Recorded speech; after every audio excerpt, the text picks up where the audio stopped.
यदि हमें इतनी पहचान नहीं है, इतनी जानकारी नहीं है, इतना हम समझ नहीं पा रहे हैं, तो हम यथार्थ में जागृत नहीं है। महामती ने तो हमारे समक्ष आईना रख दिया, दर्पण रख दिया, तो हम खड़े होकर देख लें कि हमारी क्या स्थिति है। तो हम बाह्य दर्पण से देखते हैं बाह्य आकृति को, वेशभूषा को देख सकेंगे, आभूषणों को देख सकेंगे, शरीर के अंग प्रत्यंगों को देख सकेंगे, किंतु महामती ने ये तारतम्य सागर रूपी दर्पण हमारे समक्ष रखा, उस पर डुबकी लगाएंगे, उस पर अवगाहन करेंगे,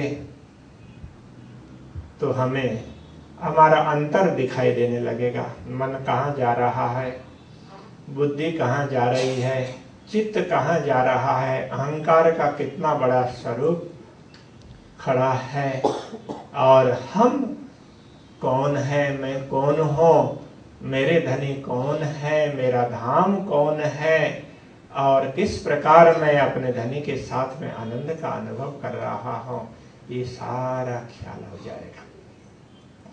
इस समझदारी को ही जागृति कहा है, इसको ही जागनी कहा है। जागनी के संदर्भ में महामती ने बहुत कुछ कहा।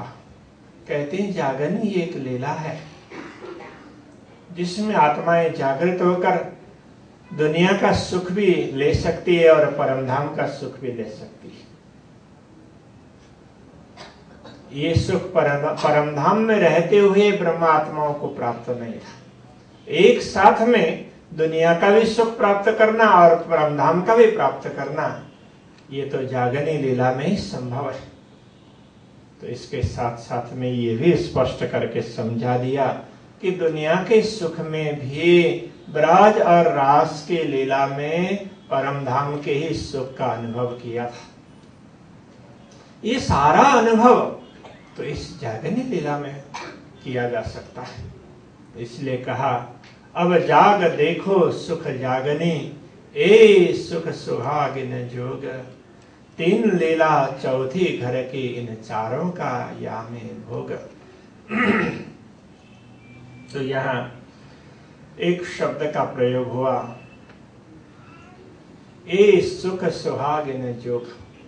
सुहागिनियों के लिए ही ये सुख है, सुहागिनी ही इस सुख का अनुभव कर सकती है, आनंद ले सकती है। तो कौन सी आत्माएं हैं, किनको यहाँ पर सुहागिनी कहा है?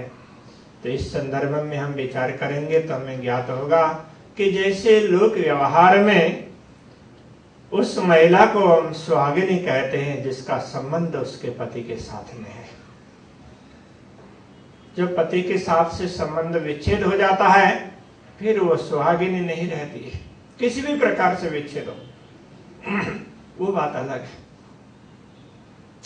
इसी प्रकार जिस ब्रह्म आत्मा को अपने धनी के साथ के संबंध की पहचान है, मेरा संबंध तो हमारे धनी अक्षरातीत पूर्ण ब्रह्म परमात्मा के साथ है, अपने धनी श्री श्यामा श्याम, जिसको इतना ख्याल है तो वो सुहागिनी है।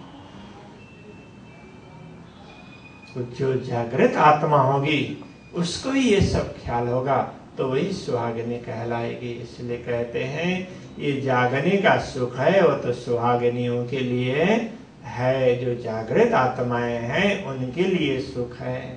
तो ऐसी जागृत आत्माएं इस संसार में रहते हुए एक और ब्रज के सुख का आनंद अनुभव करती है, ब्रज के सुखों का आनंद भी ले सकती है, रास के सुख का आनंद भी ले सकती है, और जागृत होकर के परमधाम के सुख का भी आनंद ले सकती है। इसलिए कहा, इन चारों का या में भोग, इन चारों सुखों को वे आनंद से अनुभव कर पाती है। तो विचार कीजिए, तो जागृत होने पर कितना बड़ा सुख प्राप्त होगा, कितने हम आनंद का अनुभव कर पाएंगे। जिस आनंद की तमन्ना जन्म जन्मांतर से बनी हुई है, ब्रज में रहते हुए भी ब्रज की लीला में इतने आनंद में मस्त रहते हुए भी उस सुख का अनुभव नहीं हुआ, रास में रहते हुए भी उस सुख का अनुभव नहीं हुआ। महामती तो ये भी कहते हैं परम धाम में रहते हुए भी तो इस प्रकार सुख का अनुभव नहीं हुआ था, इसीलिए श्री राज्य ने कृपा करके ब्रह्मात्माओं को संसार में भेजा ताकि माया मोह में रह करके उसमें जागृत होकर वे दुनिया का सुख भी ले लें और परम धाम का सुख भी ले लें। तो तारतम्य ज्ञान में ये क्षमता है, एक हाथ में वो दुनिया का सुख दिलाता है तो दूसरे हाथ में परम धाम का सुख दिलाता है। तो ये दोनों ही सुख यदि विचार करेंगे तो श्री राज्य के ही सुख हैं। दुनिया के सुख भी उनके द्वारा ही प्रदान किए हुए हैं और परम धाम के सुख भी उनके द्वारा ही प्रदान किए हुए हैं। श्री राज्य से अलग कोई सुख नहीं है। हमें अपने धनी से अतिरिक्त कोई सुख कहां से प्राप्त होगा? जो सुख प्राप्त होगा वो पूर्ण ब्रह्म परमात्मा का सुख है, धनी का सुख है। उन्होंने अपने चरणों में बैठा करके ब्रह्मात्माओं को नश्वर जगत का सुख दिखाया, सुख दिलाया। इसलिए कहा इतहीं बैठे घर जागे धाम, पूर्ण मनोरथ हुई सब काम। तो इस शरीर में रहते हुए, संसार में रहते हुए जागृत होकर परमधाम के सुखों का अनुभव किया जा सकता है। इतहीं बैठे घर जागे धाम, संसार के सुखों के साथ साथ परमधाम के सुखों का भी अनुभव किया जा सकता है। परमधाम में रहते हुए परमधाम में जागृत होकर के संसार के सुखों का अनुभव नहीं हो सका और संसार में इसलिए भेजा और संसार में भेजने के बाद तारतम्य ज्ञान के माध्यम से जागृत किया। और जब परमधाम में जागृत होंगे तो उस समय तो संसार के सुखों को देख करके भी आनंदित होंगे। किस किस प्रकार की लीलाएं हमने की, कैसे हम राज्य को भूल गए, क्या क्या कार्य किया, तो वो भी हम देख पाएंगे और श्री राज्य के सानिध्य का सुख, धाम का सुख, उसका भी अनुभव कर पाएंगे। तो इसलिए जागने को बहुत महत्वपूर्ण माना गया है। वैसे भी लोक व्यवहार में भी ये कहा जाता है कि जो व्यक्ति जागृत नहीं है तो वो ठोर ठोर ठोकरें खाता रहेगा। इसलिए हर किसी क्षेत्र में जागृत होना बहुत जरूरी है। अध्यात्म क्षेत्र के लिए भी कहा, शास्त्रों में स्पष्ट रूप से कहा 84 लाख योनियां हैं, तो इनमें से जागृत होना, इन मनुष्य के योनि में आने के बाद जागृत होना है। 84 लाख प्रकार की योनियां हैं, ये तो रात है और मनुष्य का जीवन है सुप्रभात है। उठ जाग मुसाफिर भोर भई, अब रहे न कहा तुम सोवत है। हे मुसाफिर, हे आत्मा, तुम उठो और जागृत होकर के अखंड सुख का अनुभव करो। जो सोवता है सो खोवता है, जो सोते हैं वो खोते हैं, अखंड सुख को खो देते हैं। जो जागृत होते हैं वे अखंड सुख को पा सकते हैं। तो मनुष्य का जीवन है सुप्रभात है। प्रभात होने पर अब जागृत होकर के अपने कार्य में आगे बढ़ना होगा, अपने यात्रा को आगे बढ़ाना होगा। आगे बढ़ते बढ़ते बढ़ते गंतव्य तक पहुंचना होगा।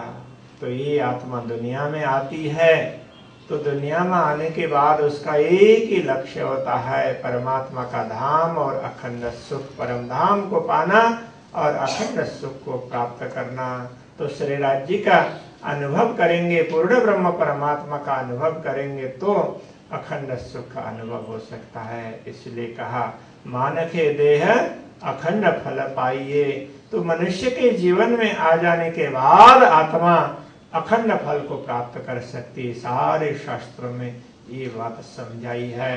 तो महामती कहते हैं ब्रह्म आत्माएं हैं वो तो श्री राज्य के चरणों में रहते हुए रह करके कि वो दुनिया के दुख सुख को देखकर दुनिया में रहते हुए भी वो अखंड सुख का अनुभव कर सकती है।